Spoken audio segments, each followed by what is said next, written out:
Hi everyone, today is Saturday, October 13, and the title of this video is Political Analysis, How to Do One. When it comes to anything related to political, you know what, replace that word political with something called governance, a different term. And what governance means is decision making.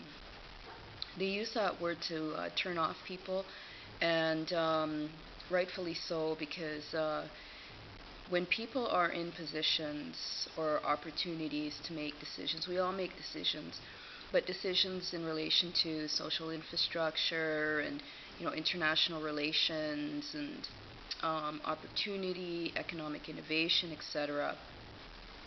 There has to be some exercise of responsibility and critical thinking and ability to actually be able to be flexible with your with the different positions that one takes. I've been actually following people that run for elections and stuff, and I think elections is a very fun process.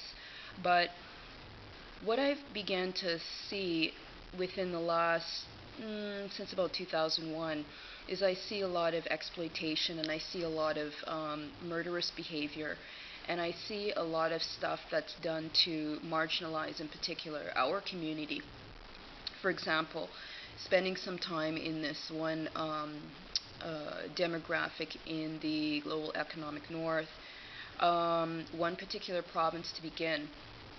It's really interesting to see how there is this this differential response to injustices. For example, when there are tragedies related to, for example, the Caucasian community, we see, for example, these new legislations coming in. And first of all, tragedy should not happen anywhere to any person, to any ethnicity. We see these new legislations coming in, but when we see the tragedies to the black community, we actually don't see any legislation coming in to stop that tragedy. And it's really interesting because in this particular demographic, in the global economic north, north of the USA, this particular demographic prides itself as being sort of this multicultural heartland and, full of diversity and tolerance. And you know what, that's not true. And what's really sad is that the social infrastructure that is actually set up is very, very dysfunctional, and it's very, very disordered. So what you have is you have a lot of, for example, differential practices related to tokenism, as well as nepotism and diversity. And my position is, first of all, nobody should be hired on the basis of the color of their skin, because what that says is that the level of analysis is very limited. Somebody could be, for example, very creative in the way that they're able to articulate a position towards, let's say, some kind of gap or solution or whatever. These are the types of things that we should be assessing. We shouldn't be assessing, oh, well, we're going to choose that person because they have, straight hair, or, they're Christianized, or, this kind of thing, they're black skin. As a matter of fact, those beings that are Christianized and the straight hair, you gotta actually really question what the fuck you're doing, because you know what, it's pretty fucking disgusting. And the reason why I say that is because, I've actually began to question more seriously, what exactly is this thing called opportunity? What exactly is this thing called economic innovation? If we see, for example, this differential experience concentrated in poverty, low income, even persons who, for example, don't fit the this norm that says, oh, you're supposed to be, sort of, I don't know, in some kind of marriage relationship, and you're supposed to have 1.2 kids. How the fuck you have 1.2 kids? You're supposed to be living in a white picket fence. These are things to deconstruct and say, okay, you know what? How is it when we have something, for example, colonization residue, is every single ethnic group's life supposed to be sort of flowing in the same flow? That's not possible. Some persons don't even have their friggin' tribal language. Myself, English. I speak the language of the colonizer. I'm still trying to find out what is my tribal language. Then there's persons who have some kind of access to their culture and an associated language, and then they look at people like us and they're like, oh, we're going to colonize them. Well, those ones better be careful, because you know what, you're going to come across the wrong person that's going to say, you know what, we don't do violence like you guys, but we actually take punitive measures. What does that mean? Political analysis, how to do one.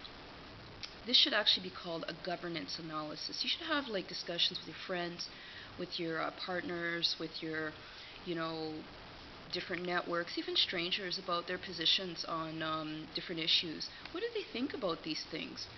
And, I was going to show you something here. I don't know how it's going to come up on the camera. But I actually took this piece of paper. And I actually used colored paper to color code ideas. And, like, for example, this is another piece of paper here. I don't know if you could see, where I was breaking down, for example, the different aspects of governance to contact with respect to different issues. What I did on this blue piece of paper was I said, okay, you know what? This governance thing, like, I'm trying to understand where the heck is the responsibility here, because where I am, I see, like, there's constant processing of black cadavers. There's constant processing of medicalization related to racialization. There's constant processing of, for example, black women who are single and are being separated from their children in the same way that Aboriginal women were separated from their children through something called the residential school system. So, there's a lot of things that I've been questioning, even the diversifying of environmental work. Why exactly is the environmental movement so white? And environmental work is based on responses to things in relation to air, land, water, soil, and what I look at is black human health as well.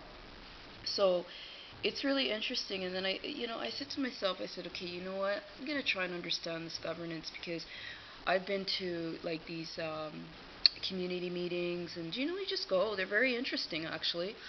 And for people trying to figure out ways to reconstruct their families from their black families, from residue related to colonization, and trying to figure out different types of values and connecting back to ancestry.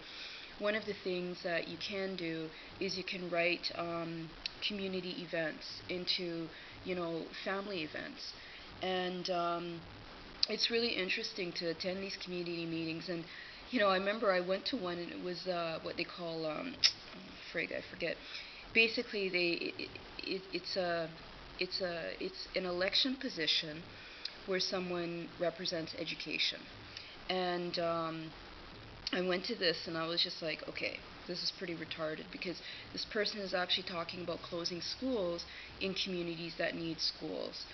And I've been in Canada, for example, they have different levels of governance. They have something at what they call the municipal level, and then they have something at what is called the province level, and then they have the international representatives, which they call the federal level. So I was trying to understand, like, what exactly is the governance that one should align with. And you know what, people, that's really a decision you have to make for yourself. Because, for example, look at issues that resonate with you. I mean, there's so many issues, it's not even funny. But also look at solutions and say, okay, you know what, I want to become a blueberry farmer, for example. Who from this infrastructure here is going to help me become a blueberry farmer from a disposition related to social displacement? Now, I'm saying things that way to be sensitive to, people's misfortunes, etc., exploitation, racialization, criminalization, this kind of crap. So, what I did was I actually, said, okay, in this particular demographic in this one province, what are the so-called main parties, and then what other parties are there according to ones that are registered with the election system or the elections processing system. And what was interesting was that I actually went to like I always vote. It's not even an option for me. And what I do is I do my little analysis, and I look at issues, and I read websites, and try and follow the how bills are passed and who's passing what, and I just don't listen to mainstream bullshit because they talk a lot of crap. So I did like a little analysis here, or a little, I don't know, a little breakdown, and I'm going to redo this, but I just wanted to give you an idea and to show you how you make sense of this thing called governance. What you can do is you can take a piece of paper and split it up into like little bits, little sections. Here is basically a question to say, okay, you know what is their position on this issue? And then these are the different groups. So I took the three so-called main groups in this particular demographic in Canada in that one province to begin, and then I also looked at the elections website for the province. So all the political parties that are registered, and I just chose another one, and I chose one that was actually started by a chocolate. So I looked at the different options, and I said, okay, this is interesting. So then, in addition to this, what I did was I have, for example, the Ontario PCs, the Ontario Liberal Party, the Ontario Green Party, the Ontario NDP, and then the Ontario People's Political Party. And I'm going to show you something here. When I looked at, for example, the Ontario PC Party, the Ontario PC Party actually lays out exactly how they respond to issues. And I'm going to show you on their website. Now, one of my things is, this system is so dysfunctional and it's so dead, it's not even funny. And it seems to be dragged on and on and on. For example, why does Ontario even have friggin' food banks, right? Why do you have something called racialization? Why do you have differential related to criminalization of, for example, single black moms? There's all these different issues, and it's good for communities from different ethnic groups to speak about their own issues. As well, in the Caucasian community, it's good for you to talk about issues in your community, but also how things such as privilege and benefits from colonization residue is actually being addressed.